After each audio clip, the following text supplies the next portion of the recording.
İnnallaha kariha lekum salasan. Allah Taala sizlerge 3 nerseni jaman gördü deydi. 3 nerseni jaman gördü deydi.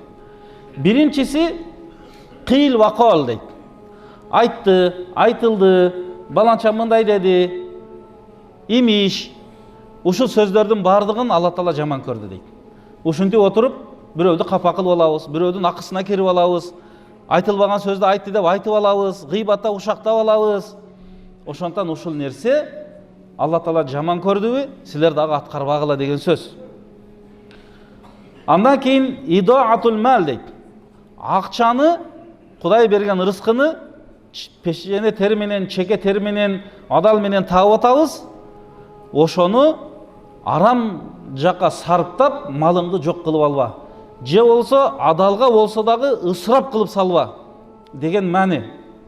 Үчүнчүсү касрату суал дейт. Обу жок, эч бир пайдасыз эле суроолорду көп бере бербегиле деген пайгамбарыбыздын бизге айткан насааты бар экен.